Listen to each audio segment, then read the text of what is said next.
और आज हम आपकी मुलाकात करवाने जा रहे हैं डिफेंस और रेलवे सेक्टर की देश की दिग्गज कंपनी बीईएमएल से। 1964 में बनी थी ये कंपनी, डिफेंस मिनिस्ट्री के अंतर्गत आई थी। देश की दिग्गज पीएसयू कंपनी है। पूरे एशिया में अर्थ मूविंग इक्विपमेंट्स बनाने वाली सबसे दिग्गज और बड़ी कंपनियों में से एक है। सेना के लिए काफ़ी कुछ टैंक, बख्तरबंद गाड़ियाँ, आर्टिलरी गन जैसे इक्विपमेंट्स बनाते हैं। Railway coach, locomotive, railway guns, metro rails के लिए ये सारा का सारा काम बीएमएल बखूबी करती है। आइए मैं आपकी मुलाकात करवाता हूं कंपनी के चेयरमैन और मैनेजिंग डायरेक्टर से। शांतनु राय साहब हमारे साथ कार्यक्रम में शामिल हो रहे हैं। सर ने एनआईटी रायपुर से इलेक्ट्रिकल इंजीनियरिंग में ग्रेजुएशन की डिग्री हासिल की है। फाइनेंशियल मैनेजमेंट में रॉय साहब ने एमबीए की डिग्री ली है और इस सेक्टर का 32 साल से ज़्यादा गहरा लंबा अनुभव शांतनु रॉय साहब का। रॉय साहब, बहुत बहुत स्वागत है आपका। धन्यवाद हमें समय देने के लिए। नतीजों के बाद आपसे मुलाकात हो नहीं पाई तो हमने अभी आमंत्रित किया आपको। एक बार मैं हमारे दर्शकों के सामने नतीजे रखूं। तीसरी तिमाही के जहां आय थोड़ी 16% घटकर आई थी, कामकाजी मुनाफे में रही थी 8% की बढ़त।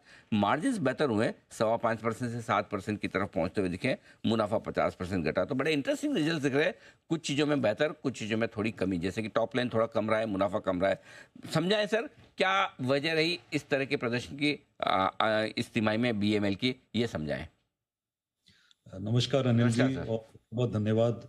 हमेशा आपसे मिलके बड़ी खुशी होती है। Thank you sir.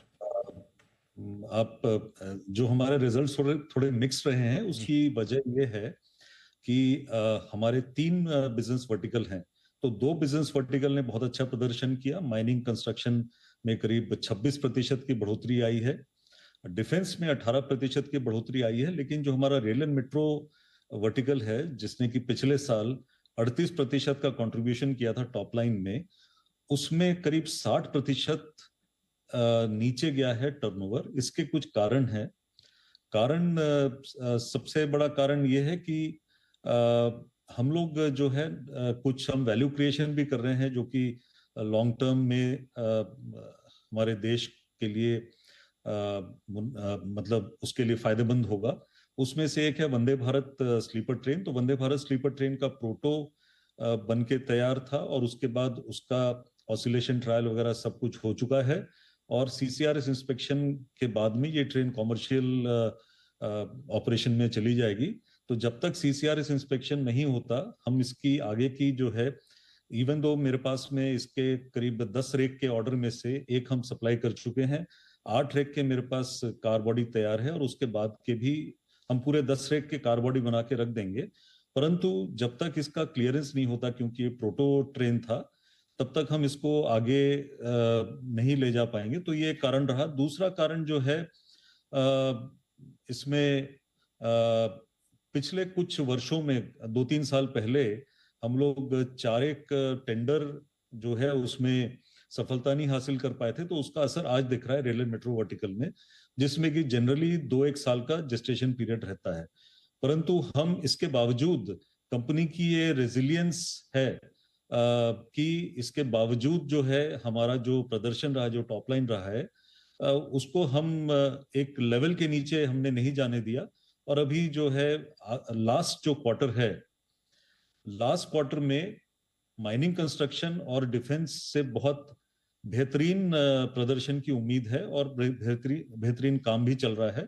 और मेट्रो और रेल में भी हम कोशिश कर रहे हैं कि हमारा टॉप लाइन ऊपर आ जाए।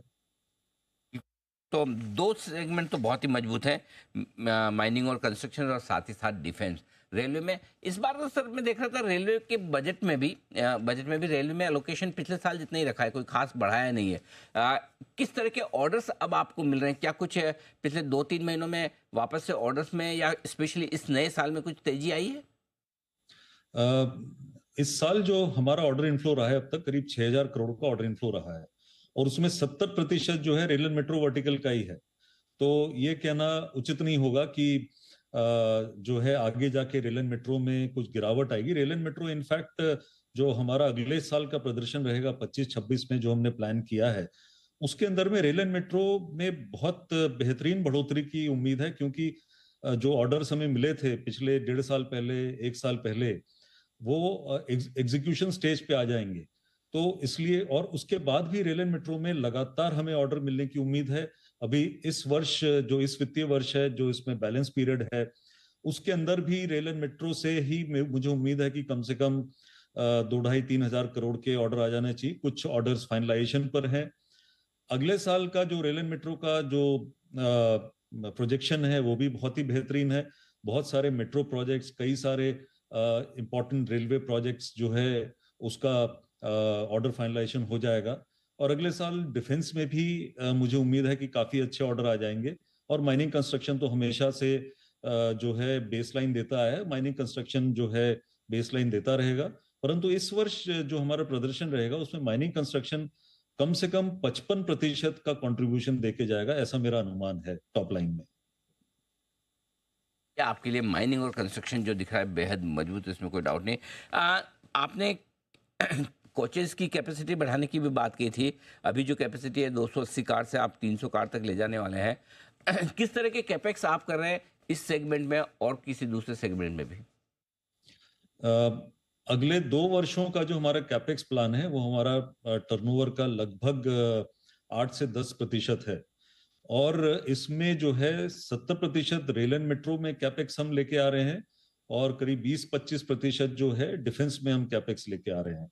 और 280 से 300 नहीं, 280 से हम अभी जो हमने जो नया जो यूनिट हम बना रहे हैं ऑलरेडी बेंगलोर में ही, और जिसका कि भूमि पूजन 1 सितंबर 2024 को माननीय रेल मंत्री ने किया था, वो इस वर्ष लगभग अक्टूबर के महीने में बनके तैयार हो जाएगा, सिविल कंस्ट्रक्शन हो जाएगा। और दिसंबर तक उसमें जो भी इक्विपमेंट लगने हैं, प्लांट एंड मशीनरी, वो लग के ये जनवरी 2026 से ही ऑपरेशनल हो जाएगा।